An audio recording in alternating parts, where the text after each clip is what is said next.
You know, Alexander Volkanovski's career has paralleled my relationship with my mother extremely deeply. You see, my mom told me many years ago that she was going to come back one day, and Alexander Volkanovski told me that he was going to defeat Ilia Topuria, but neither of those things ended up being true.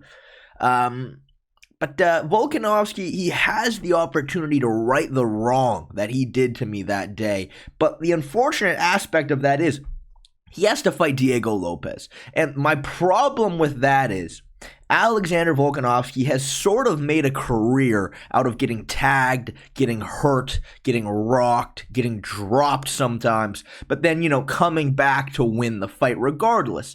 Now, the only issue with that is against Diego Lopes, Diego fights like he contracted rabies, is probably the best way I can put it. When you enter into range, he swings at you like a goddamn madman. And that is very terrifying for somebody like Volkanovski who needs to close the distance. And he has to do that against somebody who can fucking crack. I mean, Diego Lopes, next to Ilia Topuria, is the most dangerous boxer in the entire division. And I mean, there is no question about that. Now, of course, though, Volkanovski is very well-rounded. You would assume if there is an extremely dangerous aspect to Diego's game, Volk can use his diverse skill set to avoid it, and that I would agree with.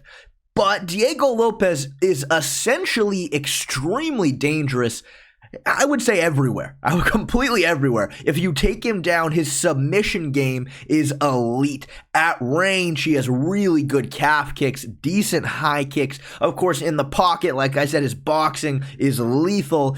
And on top of all of that, he's fucking massive. He's huge for the weight class. I mean, look, I've always maintained if Diego Lopes was fighting 10 years ago, he'd be a 55er. If he was fighting 15 years ago, he'd be a welterweight. If he was fighting 20 years ago, he'd be a super heavyweight. All right, it's very scary for Volkanovski, no matter how you want to put it. But even with all of this being said, I think Volk is very capable of winning this fight, but there are some extremely key things that he needs to avoid, and there are some other very key things that he needs to do to make sure it happens, and we're going to get into it.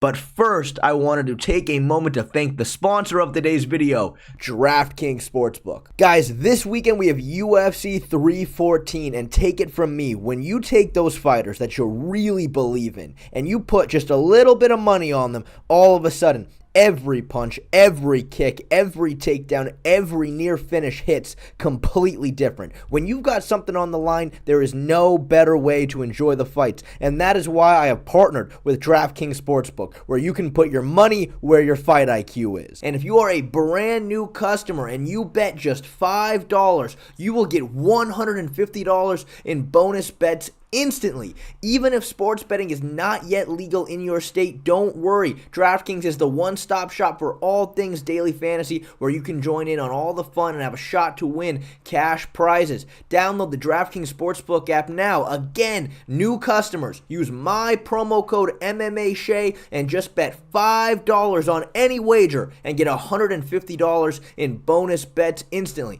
That is promo code MMAShay only at DraftKings Sportsbook. Starting off with the massive elephant in the room, Volkanovski's key weakness and the key danger that I see for him in this matchup is he has a tendency to, when he closes the distance against taller opponents, he hangs out in the pocket just a little bit too long. I mean, there are countless and countless examples of this. I mean, just pretty much name a Volkanovski fight and you will find examples of this. Against Chad Mendes, Volk, when he got hurt, it came from the fact that he enters into range with strikes, stays in the pocket, gets tagged. Immediately after that, again, stays in the pocket, gets dropped. Islam Makhachev, for how good Volk did on the outside, moving, feinting, actually setting up some very decent strikes. When he got tagged, when he got hurt, it came from the fact that he entered into range and then stayed in the pocket. Boom, gets dropped.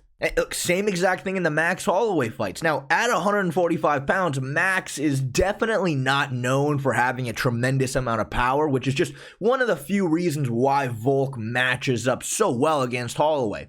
But you look at this sequence right here, Volk enters into range. Max Holloway times a very clean uppercut. Volk just eats it, doesn't even react, lands an overhand over the top.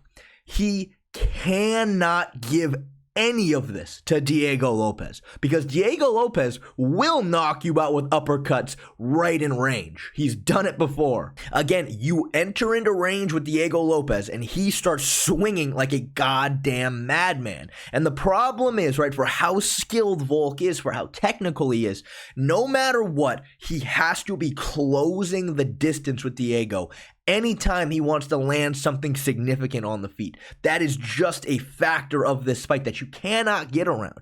Volkanovski is very honest about the fact that he's 5'5"3/4. We have watched many examples of him needing to close the distance against taller, longer opponents, and this tendency of staying in the pocket and getting tagged with shots has been there for years. That is what makes this matchup so scary. I mean, you've seen Diego Lopes on the pads. This is the kind of opponent, this is the kind of approach that he is waiting for. This is his ideal opposition. He trusts in his power so much. He knows he just needs to tag you once to put you away. And parallel that with Volkanovski, who doesn't really have an ability to knock you out with a single shot. I mean, he just doesn't. That's kind of the trade-off for having such spooky cardio. I think the Korean zombie fight is the best example of this. Volk was tagging him so cleanly throughout the entire fight. I mean, the amount of clean shots he landed on Zombie was astounding.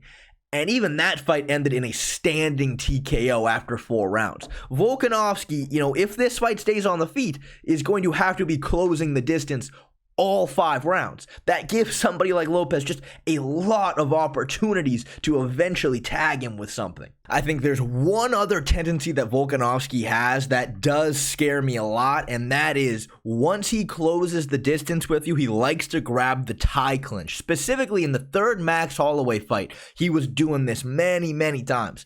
Again, you look at the Sadiq Youssef fight for Diego Lopes. The tie clinch is just that perfect opportunity to knock you out in his case. Look, if you were actually fighting Muay Thai with the bigger gloves, it's going to be really difficult to generate any sort of significant power that close. But with the small MMA gloves, you can just sneak the shots right in the middle. And of course, with the power of Diego Lopes, I mean, that's all it takes to knock you out completely stiff. So you look at all of this for Volkanovski and you say, all right, don't close the distance recklessly, don't hang out in the pocket too long, try to maintain your space. Well, Volk does have one of the best jabs in the UFC, period. Mixed in with the speed he has at 145, it would probably be a good idea to pop the jab and stay moving, right? Well, yes, but Diego Lopes does have a pretty decent ability to time his overhands and his hooks, specifically off of his opponent's jabs. Look, Diego isn't 100% rock solid defensively. He'll absorb a good amount of shots, but we've seen with the jab in particular, he will start finding his timing as his opponent lands it. Now, of course, you cannot compare somebody with the speed of Volkanovski to somebody like Ortega at all, but, I mean, you look at this sequence right here in the Dan Ige fight. Ige goes jab to the body, Lopes counters right over the top. I mean, this exact sequence played out between Islam and Volk. But again, I want to be completely clear. Volkanovski is going to be a lot faster and a lot harder to time counters off of than, the prior 2 examples. But again, it's just another aspect of this fight that is so dangerous for Volkanovski. But of course, with all of this being said, Volkanovski is going to absolutely have some key advantages in this matchup that he's going to need to use if he wants to win. The big one, of course, is cardio. I mean, the only other person in the UFC that you could argue might have better cardio than Volk is Merab. I mean, Volkanovski has shown time and time again that it doesn't matter what kind of pace you put on him. He will not break. He's going to push harder than you, and he can probably fight for 10 rounds straight before completely gassing out. And I think that's going to be huge against somebody like Lopes. And of course, the other big advantage Volk's going to have is he is a goddamn tank at 145 pounds. I mean, even at 155, Islam was complaining about how strong Volkanovski was. At 45, he has the ability to manhandle motherfuckers And that is going to be huge in this matchup. The only thing he needs to do is stay safe the first 3 rounds. And I think that's going to come from him trying to be very wrestling heavy. Again, though, with Diego, this is no walk in the park. I mean, you look at this sequence from the Dan Ige fight. Ige times the takedown right off of Lopez's low kick. I mean, it was perfectly timed. Immediately puts Lopez in the air. While in air, Lopez grabs a guillotine, gets Ige to try to roll out of it because of how tight it was. He turns it into a Darce choke, got very close to finishing the Darce choke, but then the round ended.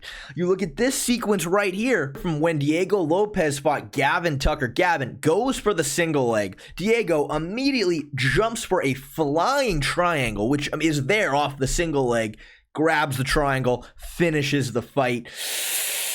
Yeah, it's scary, all right? It's just scary. You look at this sequence right here from the Pat Sabatini fight. Now, Pat Sabatini just grapple fucked Joe Anderson Brito, right? And I mean, he looked very physically strong while doing it. I mean, his top pressure looked fierce, to say the very least. Well, Diego was kind of tossing him around before, of course, his MO of catching him with a single shot and then knocking him out. So, I mean, look, it's impossible to be definitive with this, but I will be picking Volkanovski to be the stronger, overall more explosive guy when it comes to just straight up grappling. And I think he does have the ability to really limit a lot of Lopez's offense if he does the right things. I mean, you look at the second Max Holloway fight, which was one of the last times we saw Volk be very wrestling heavy in particular.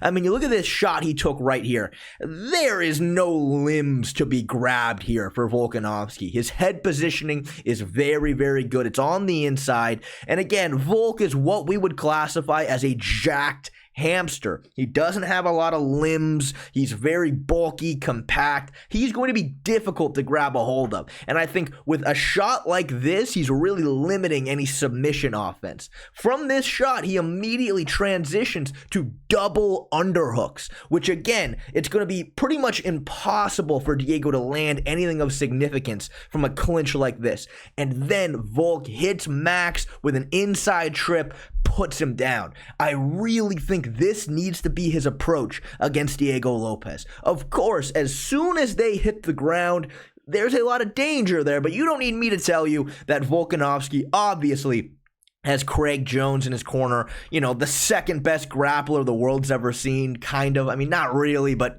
kind of. And look, there is nobody better to prepare Volkanovski for the style of attack Diego Lopes is going to be going for me. It just doesn't exist.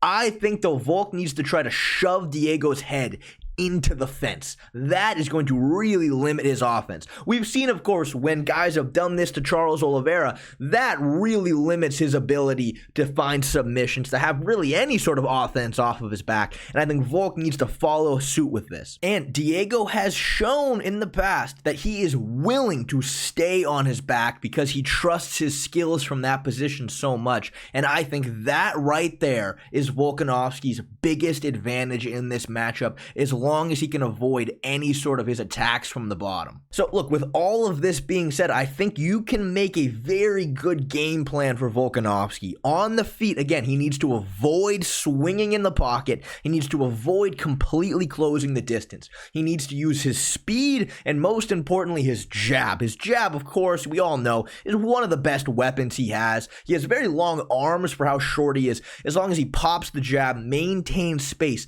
and then finds his moments to clinch with underhooks, try to shove Diego up against the fence. If he can't take him down, fuck it, just keep him there. Keep him there the first couple rounds, really work to hit those trips, try to go for takedowns, try to wear on Diego, use your superior cardio to just slow him down those first couple rounds where he hopefully won't be as dangerous rounds 3, 4, and 5. But still, you know, the theme of this fight is danger, and on the feet, no matter what, there will be danger. Volk needs to be careful of Diego's calf kicks. We've seen Volkanovski be susceptible to calf kicks in the past. Obviously, The high kicks could be a problem if Diego tries to set it up well. Of course, though, Diego being an orthodox fighter is going to make setting up the head kicks kind of difficult. I mean, for Islam, it really came from the fact that he's a southpaw.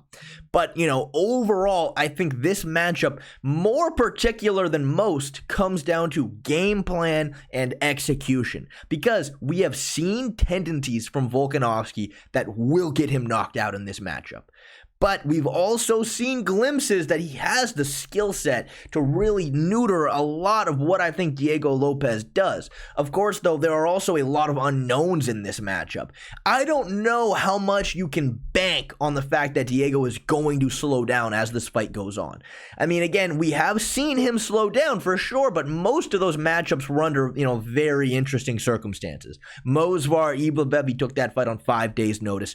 Dan Ige had a pretty big weight advantage in that fight. I mean, remember, Diego cut down to 155 for that fight, whereas Ige didn't have to. He got to weigh in at 165 on an hour's notice, and that is just going to help your chin. It's going to help your durability, and of course, that is going to affect Diego's cardio. So, again, there's a lot of unknowns. There's a lot of danger, but I do think if Volkanovski follows the game plan perfectly, he should win this fight. But if he fights like we've seen him fight pretty much in every single fight he's ever had prior, I think he's going to get caught and knocked out. I mean, I really think that's what it comes down to.